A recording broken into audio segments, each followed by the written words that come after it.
white tissue in my sleeve. It's not a white flag, it's just my safety net. In detention, she dreamt of tomatoes.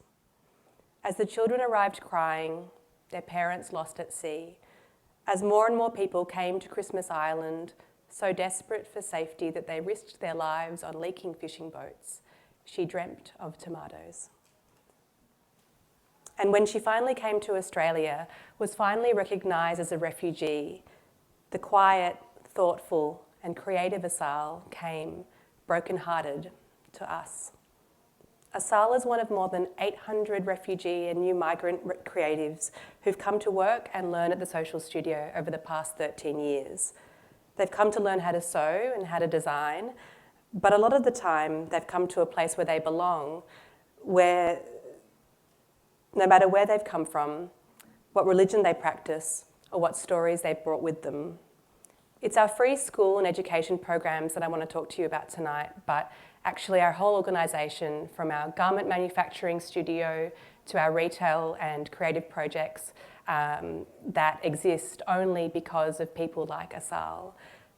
Capable, creative people who arrive to this country for a new life, but who can often find themselves butting up against the challenges of resettlement. In ordinary times, around 13,000 refugees are resettled annually in Australia, and this number has dropped dramatically over the years of the pandemic. But while the numbers fluctuate, we know that the issues many face upon arrival don't change. Research by the Refugee Council of Australia found that trauma, language difficulties, cultural differences, a lack of local qualifications and shifting workplace expectations are among the barriers to engaging in and keeping meaningful work for newly arrived communities. Research from the Centre for Multicultural Youth tells us that refugee young people in particular need work and education settings specifically targeted to their needs, and without these interventions, many are at risk of long-term exclusion from the labour market. And the consequences of doing nothing are stark.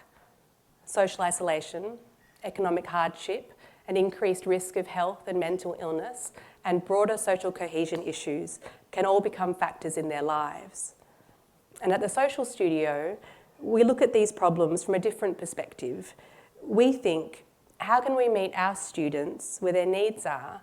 How can we foster a sense of mastery to build confidence for them to take that next step, whether it's into further study, to work in the industry, to build their own brand or business, or even something more out of left field like a PhD in biomedical science, which is a true story and has happened.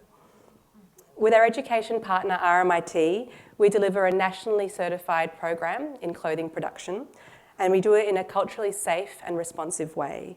This means smaller classes, more studio time, breaks for prayer and religious and cultural festivals, teaching that's adaptive to language and numeracy needs, as well as a dedicated student pathways coordinator to work with students around goal setting and personal development. And that's Nassim, our student pathways coordinator. She's a massive comedy and music fan. She's fluent in Somali, but she also holds one of the most important jobs in our organisation.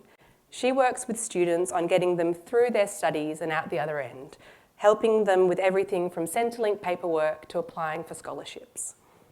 We know that our approach works. We have a 96% retention rate for our students, and 89% of our students that we've surveyed have either been in work or further study after graduating with us. Over the years, our students have come from more than a dozen countries, but right now, the majority of them are from the African continent, from countries including Sudan, South Sudan, Somalia, Liberia, and the Congo. These are strong and smart and funny women, most entirely women at the moment. They speak multiple languages. But for some, the settlement journey has been long. Those who've been to school in Australia often haven't had great experiences, and some are socially or culturally isolated, even sometimes within their own communities. The Social Studio is one of the few places that they come to where they're allowed somewhere to explore a space that's just for them.